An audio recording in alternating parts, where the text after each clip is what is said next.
والصلاة والسلام على سيد الأنبياء والمرسلين. قال الله تعالى في القرآن المجيد والفرقان الحميد: واصبر نفسك مع الذين يدعون ربهم بالغداة والعشي. صدق الله مولانا العظيم. مولاي صل وسلم دائما أبدا على حبيبك خير الخلق كلهم. الصلاة والسلام عليك يا سيدي يا رسول الله وعلى آلك وأصحابك یا رحمت للعالمین. آج کا درس انشاءاللہ العزیز حضرت سری سقطی رحمہ اللہ کے حوالے سے ہوگا. امام قشیری رحمۃ اللہ تعالی علیہ بات کا آغاز کرتے ہوئے فرماتے ہیں کہ خال الجنید و استاذہ، کہ حضرت سری سقطی رضی اللہ تعالی عنہ یہ حضرت جنید بغدادی رضی اللہ تعالی عنہ کے رشتے میں ماموں اور استاذ تھے. ماموں اور بھانجے کا بھی رشتہ تھا اور استاذ اور شاگردی کا بھی رشتہ تھا. وَكَانَ تِلْمِيذُ معروف الکرخی، اور جن کا ذکر اس سے قبل درس میں ہوا تھا حضرت معروف کرخی، کہ یہ ان کے تلامذہ میں سے تھے، شاگرد تھے. پھر صاحب رسالہ قشیریہ فرماتے کان اوحد زمانہ فی الورع و احوال السنت و علم التوحید، تقوی میں اور سنت کے احوال کے جاننے میں اور توحید کی معرفت رکھنے میں، علم التوحید میں. فرماتے حضرت سری سقطی اپنے زمانے میں یکتا اور یگانہ تھے، کہ ان جیسی معرفت تقوی میں، احوال السنہ میں اور علم التوحید میں ان کے زمانے میں کسی اور کو نہیں تھی. فرماتے ہیں کہ حضرت سری سقطی یہ بازار میں تجارت بھی کیا کرتے تھے. یہ اللہ والوں کا یہ طریقہ کار ہوتا تھا، معمول ہوتا تھا کہ یہ تجارت وغیرہ ساتھ زندگی کے لے کر چلتے تھے. اس زمانے کے معمولات اس زمانے کے معمولات سے بالکل مختلف تھے. وہاں جب بچے کی پیدائش ہوتی تھی تو آج کا جو ماحول ہے اس کے سامنے یہ والا ماحول نہیں ہوتا تھا، وہاں ماحول کچھ اور ہوتا تھا. تو اس زمانے میں یہ چیزیں آسانی کے ساتھ قابل عمل بھی ہو جاتی تھی. زمانوں کے بدلنے کے ساتھ ساتھ اب ہم جس دور کے اندر آئے ہیں، اس دور کے اندر اب یہ چیز بظاہر مشکل نظر آتی ہے کہ کوئی بندہ ان مسندوں کو بھی سنبھالے اور ان مسندوں کے ساتھ ساتھ تجارت کے معاملات کو بھی دیکھے، کیونکہ اب دونوں چیزیں کل وقتی معاملات ہو گئے. اب جز وقتی والا معاملہ کوئی بھی نہیں رہ گیا ہے. پھر وہ امام قشیری رحمۃ اللہ تعالی علیہ فرماتے ہیں کہ حضرت سری سقطی یہ بازار میں تجارت بھی کرتے تھے اور حضرت معروف کرخی کے تلامذہ میں سے تھے. تو ایک دن حضرت معروف کرخی بازار میں آئے اور حضرت معروف کرخی کے ساتھ ایک یتیم بچہ تھا. تو آپ نے اپنے شاگرد حضرت سری سقطی سے فرمایا کہ تم اس یتیم کو کپڑا پہناؤ، اس کو کپڑا دو. تو حضرت سری سقطی نے اس کو کپڑا دے دیا، اس نے کپڑا پہنا. ففرح به معروف، آپ کے استاد حضرت معروف کرخی اس بات سے بے حد خوش ہو اور خوش ہو کر کہا کہ بغض اللہ الیک الدنیا وَأَرَاحَكَ مِمَّا أَنْتَ فِيهِ، کہ اللہ تعالیٰ تیرے لیے دنیا کو قابل نفرت شے بنا دے. یہ دعا ہے حضرت معروف کرخی کی کہ اللہ تعالیٰ دنیا کو تیرے لیے قابل نفرت شے بنا دے اور جس بھی حالت میں تو ہے اللہ تعالیٰ اسی حالت میں تجھے راحت نصیب فرماتے ہیں۔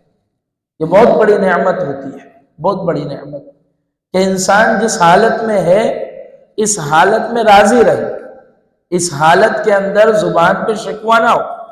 جس بھی حالت میں اس کے رب نے اس کو اس حالت میں رکھا ہے، ورنہ جو لوگ اس سے زیادہ اچھی حالت میں ہیں ان کو پیدا کرنے والا کوئی دوسرا خدا نہیں ہے، وہی خدا ہے، مگر اللہ تعالیٰ وہ جانتا ہے، اس کے علم میں ہے کس کے لیے کیا چیز زیادہ بہتر ہے۔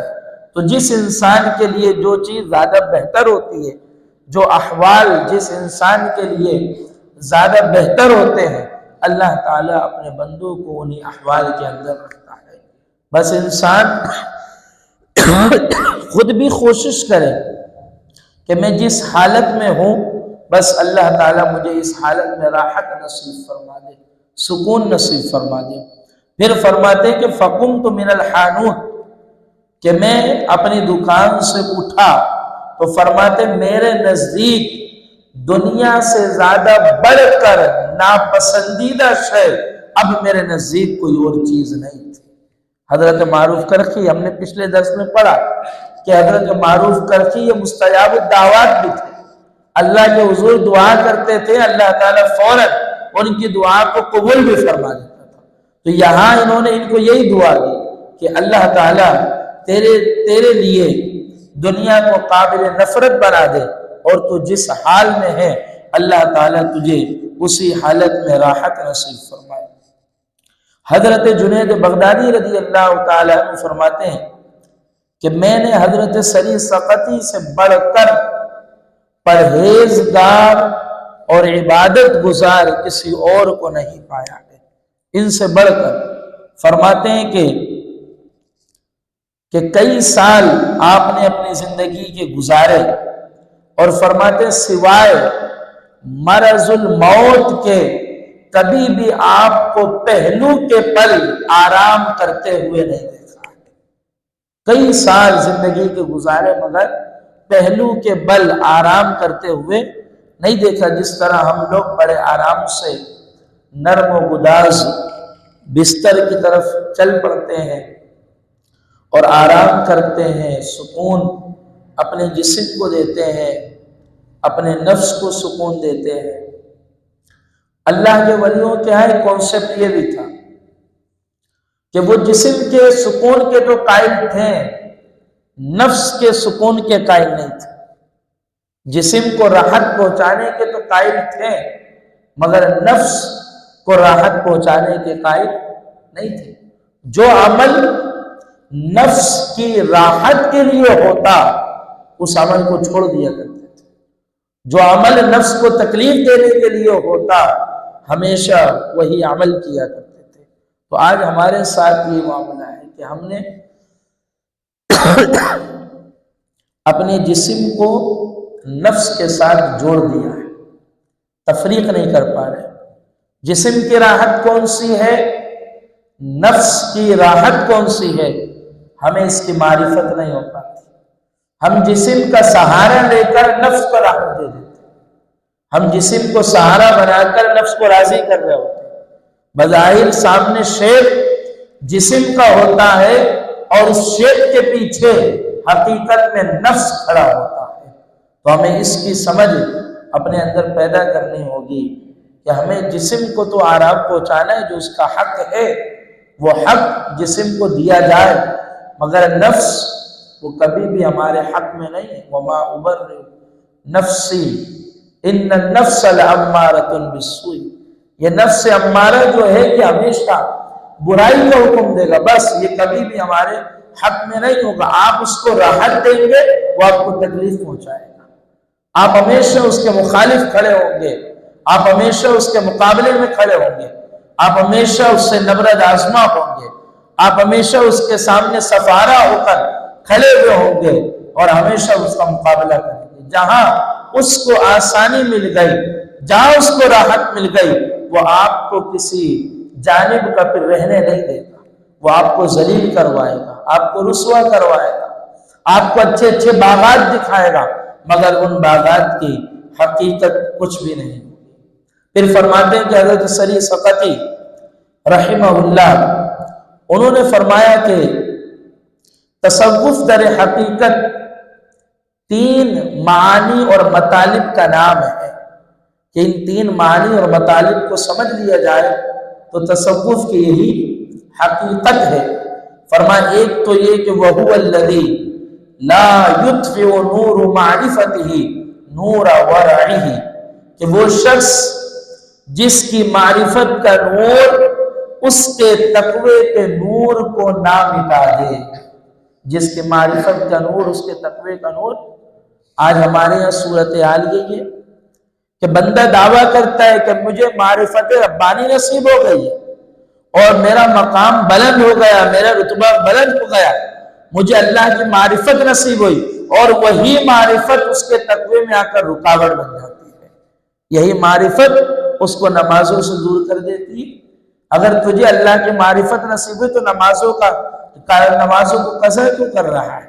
تجھے اللہ کی معرفت نصیب ہو گئی تو اللہ کے قرب کا تقاضا تو یہ ہے کہ اور اچھے طور پر تو اس کی فرض کو ادا کر، مگر یہاں معرفت ربانی وہ کیا آ رہی ہے؟ اس کے تقوی میں رکاوٹ بن رہی ہے۔ فرمائے کہ یہ نہیں ہونا چاہیے، یہ نہیں ہونا چاہیے کہ اگر کسی کی معرفت اس کے تقوی میں رکاوٹ بن جائے تو اس کو تصوف کے ابجد کا بھی نہیں معلوم ہے، تصوف کی شروعات کا بھی اس کو کوئی بھی شے علم نہیں۔ تو آج ہمارے مثالیں ہیں نا، کتنی مثالیں ایسی ہیں کہ معرفت کے نغمے الاپتے ہیں، مگر جب بات شریعت پر عمل کرنے کی ہوتی ہے کہ بھائی شریعت پر عمل کرو تو عمل کے میدان میں بالکل زیرو ہوتے ہیں۔ تو ایسا بندے کا تصوف سے کوئی بھی تعلق نہیں ہے۔ پھر فرماتے ہیں کہ دوسری بات یہ کہ وہ باطنی طور پر ایسے علم پر گفتگو نہ کرے جس کو کتاب اور سنت کا ظاہر وہ توڑ دے، یعنی باطنی علوم کا نام لے کر قرآن کے مخالف باتیں کرنا شروع کر دے، باطنی امور کا نام لے کر سنت کے مخالف بات کرنا شروع کر دے۔ کوئی اس کو سمجھائے میاں یہ تمہاری بات قرآن کے خلاف ہے، اور وہ اتنا کہتے تم ظاہر والوں کو کیا پتا کہ باطن کی حقیقت کیا ہے، تو کہو اس کو کوئی تصور کچھ بھی نہیں پتا ہے۔ اس کی باطن کی باتیں اگر قرآن اور حدیث کے مخالف آ جائیں، قرآن اور حدیث کے اصول کو توڑ کے رکھ دیں، قرآن اور حدیث کی تعلیمات کے خلاف آ جائے، تو اس کی باطن کی باتیں کوئی بھی باطن کی باتیں نہیں ہے، وہ صرف اور صرف شیطان کا مکر و فریب، کیونکہ باطن کی کوئی بھی بات وہ ظاہر یعنی قرآن اور حدیث سے ٹکراتی نہیں ہے، بلکہ باطن کی باتیں قرآن اور حدیث کو مضبوط کرتی ہیں، اس کے مخالف نہیں آتی بلکہ موافق جاتی ہے۔ تو اگر کوئی بندہ باطنی باتیں کر کر ظاہری باتوں کا انکار کر بیٹھے، قرآن و حدیث کے خلاف باتیں کرے اور کہے جناب مجھے منزل نصیب ہو گئی، میں فلاں منزل پر چلا گیا، مجھے فلاں درجہ نصیب ہو گیا، اب میں اس درجے پہ جا کے یہ سب باتیں کر رہا ہوں، سب بکواس سے، اس کا حقیقت سے کوئی بھی تعلق نہیں ہے۔ تیسری بات حضرت سری سقطی نے فرمایا کہ اس کی کرامات اللہ کے محارم کے پردوں کو نہ توڑے اور نہ تار کرے۔ جو اللہ تعالیٰ نے جو چیزیں حرام کر دیے، اب وہ کرامت وغیرہ کے اظہار سے اس محارم کے پردوں کو توڑے نہیں، اس کو تار نہیں کرے، بلکہ اللہ تعالیٰ نے اس کو جیسا رکھ دیا اس کو اسی طرح رکھ دیا جائے۔ کہ کوئی بندہ کہے یہ میری کرامت ہے میاں کہ میں فجر کے وقت میں ہی 5 نمازیں دن کی پڑھ لیتا ہوں، تو یہ کوئی کرامت وغیرہ نہیں ہے، تم نے اللہ کی حد کو توڑا ہے۔ اللہ تعالیٰ نے فرما دیا کہ ان الصلاۃ کانت علی المؤمنین کتابا موقوتا، کہ نماز جو ہے وہ وقت پر ادا کی جائے گی۔ اب کوئی بندہ کہ یہ میری کرامت ہے، ایسی ویسی کرامت قابل قبول نہیں ہے۔ پھر اسی طرح فرماتے ہیں کہ آپ دیکھیے بہت سارے گناہ یا بہت سارے کام ہم اس طرح کرتے ہیں کہ اگر ہم اپنی زندگی کو کھنگال کر دیکھیں تو ہمارے معاملات اپنے مفاد کے ساتھ زیادہ جڑے ہوتے ہیں، یعنی ہم وہ کام کرنے کو ترجیح دیتے ہیں جو ہمارے مفاد میں ہوتا ہے، اور دوسرے مسلمان کا جتنا بھی نقصان ہو جائے ہمیں اس کی پرواہ نہیں، ہم یہ کہتے ہیں بس میرا فائدہ ہونا چاہیے، چیز میرے مفاد میں ہونی چاہیے۔ اور آج بھی لوگ دوسرے کے نقصان سے قطع نظر کر کے اپنے فائدے کو اپنی ذہانت سمجھتے ہیں۔ ایسا ہے کہ نہیں معاشرے کے اندر؟ دوسرے کا بھلے جتنا بھی نقصان ہو جائے میرا فائدہ ہو جائے، یہ ہماری اس کو ذہانت تسلیم کیا جاتی ہے۔ یہ بڑا ذہین آدمی ہے کہ اپنے مفاد میں کمپرومائز نہیں کرتا، بھلے کچھ بھی ہوتا رہے۔ حضرت سری سقطی رحمہ اللہ، آپ 30 سال مسلسل اللہ تعالیٰ کی بارگاہ میں استغفار کرتے رہے، صرف اس لیے کہ آپ نے اپنی زبان سے الحمدللہ کہہ دیا تھا۔ بس اپنی زبان سے انہوں نے کیا کہہ دیا تھا؟ الحمدللہ۔ واقعہ یہ ہوا تھا کہ آپ کی دکان بھی تھی، اوروں کی بھی دکان تھی، کو پوری مارکیٹ میں آگ لگ گئی، تو بتانے والے نے آ کر بتایا کہ سب کی دکانیں جل گئی ہیں، راکھ ہو گئی ہیں، ان کی دکانیں نہیں بچی، مبارک ہو کہ تیری دکان صحیح اور سلامت ہے۔ تو انہوں نے اس پر کہہ دیا تھا الحمدللہ کہ میری دکانیں صحیح اور سلامت ہے۔ اس الحمدللہ کو، اس پر 30 سال توبہ اور استغفار کر رہے، کہیں میرا رب اس الحمدللہ میں پکڑ نہ کر لے کہ سری سقطی لوگوں کا گھر جلتا رہا، ان کی دکانیں جلتی رہے، اور تو زبان پہ اپنے لیے الحمدللہ کہہ رہا ہے۔ لوگوں کے گھر کے چولہے بند ہو گئے اور تو ان کی پرواہ کیے بغیر اپنی پرواہ کر کے تو الحمدللہ زبان سے لا رہا ہے۔ لوگوں کا کاروبار برباد ہو گیا، نقصان ہو گیا، ان کے ہاں ہائے اور آؤ بکار کی آوازیں بلند ہو رہی ہے، اور تو زبان سے الحمدللہ کہہ رہا ہے کہ تجھے اپنی فکر ہے، تجھے اپنے مسلمان بھائیوں کی فکر نہیں۔ 30 سال مسلسل صرف اس الحمدللہ پر اپنے رب کی بارگاہ میں توبہ اور استغفار کرتے ہیں۔ حضرت سری سقطی، آج ہم لوگوں کی کیفیت کیا ہے؟ ہم لوگوں کی یہ اللہ تعالیٰ جو درجات کو بلند کرتا ہے ایسے نہیں کر دیتا۔ جب ظرف کے اندر وسعت پیدا ہوتی ہے، جب کمال کے اندر کمال پیدا ہوتا ہے، پھر اللہ تعالیٰ درجات اور بلندیاں نصیب فرماتا ہے۔ جو بندہ اپنے مفاد کے لیے اپنی زندگی کو گزارتا ہے، اس کے درجات کچھ بھی بلند نہیں ہوتے، اس کی زندگیاں اس کی ذات تک ہے، اس کے فائدے اس کی ذات تک ہے۔ اگر روحانی طور پر درجات اور بلندیوں کی طرف جانا چاہتے ہو تو اپنے مفاد سے نکل کر امت مسلمہ کے درد پر سوچو، امت مسلمہ کے معاملات کو سوچو، امت مسلمہ کی کیفیات کو اپنی نگاہ کے سامنے رکھو۔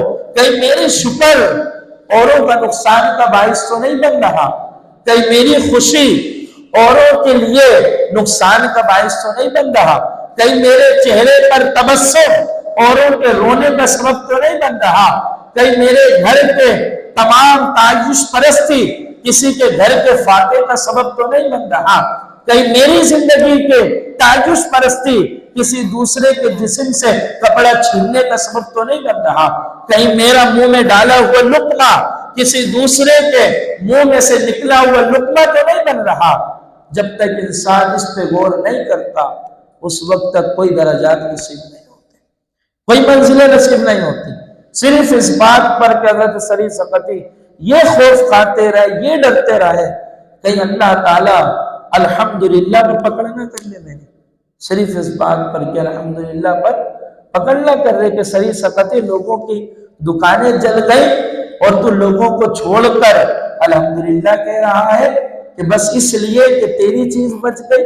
یہ بھی تو آزمائش ہے نا، یہ بھی تو آزمائش ہے۔ ہم اور آپ جیسے تو وہاں ناچ گانا شروع کر دیں گے کہ ہماری تو بچت ہو گئی، دوسروں کے معاملات ختم، ہم کہیں گے کہ شاید ہمارے تقوی نے ہمیں بچا لیا، ہمارے علم نے ہمیں بچا لیا۔ میاں وہی تو آزمائش ہے کہ یہاں زبان سے کہتا ہے کیا، ذرا سنیں تو صحیح، دل میں بات کیا لے کر آتا ہے ذرا دیکھیں تو صحیح۔ وہی تو آزمائش ہے، وہی تو پاس ہونا ہے، اسی راستے کو تو کراس کرنا ہے۔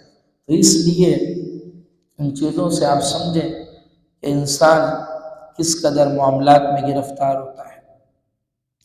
حضرت سری سقطی خود فرماتے میں ہر روز کئی مرتبہ اپنی ناک کو دیکھتا ہوں. سارے نا اب تو شیشہ ہے، بندہ پورا چہرہ دیکھ لے.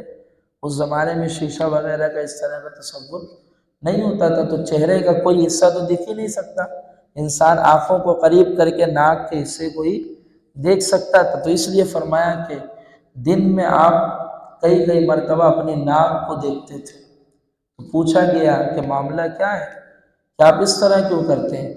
فرماتے مجھے اللہ کے خوف سے یہ ڈر ہوتا ہے کہ کہیں اللہ تعالیٰ نے میرے چہرے کو بدل تو نہیں دیا، کہیں اللہ تعالیٰ نے میرے چہرے کو بدل تو نہیں دیا. آپ نے واقعات سنے نا، چہرے مسخ ہو جاتے ہیں، تبدیل ہو جاتے ہیں. حضرت سری سقطی جیسا بندہ جو عبادت، حضرت جنید بغدادی جس کے متعلق کہے کہ ان جیسا عبادت گزار اس وقت کوئی اور نہیں ہے، اس جیسا پرہیزگار اس وقت کوئی اور نہیں ہے. وہ اپنے چہرے کو تک رہے صرف اس لیے کہیں گناہوں سے میرا چہرہ مست تو نہیں ہو گیا، بدل تو نہیں گیا. تو اگر ہم لوگ اپنی کنڈیشن دیکھیں، ہم تو گناہ کرتے ہیں، احساس بھی نہیں ہوتا، کبھی یہ وہم بھی نہیں آتا، کبھی یہ خیال بھی نہیں آتا کہ بھائی یہ اس طرح بھی ہو سکتا ہے. اللہ تعالیٰ کی بارگاہ میں ہر وقت معاملات کو دیکھتے رہنا چاہیے.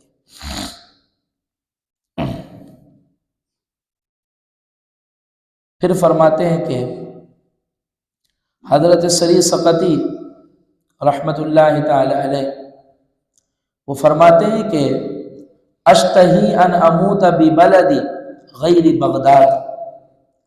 بغداد میں آپ رہتے تھے، مگر فرماتے میری شدید خواہش ہے کہ مجھے موت بغداد میں نہ آئے. مجھے شدید خواہش ہے کہ مجھے موت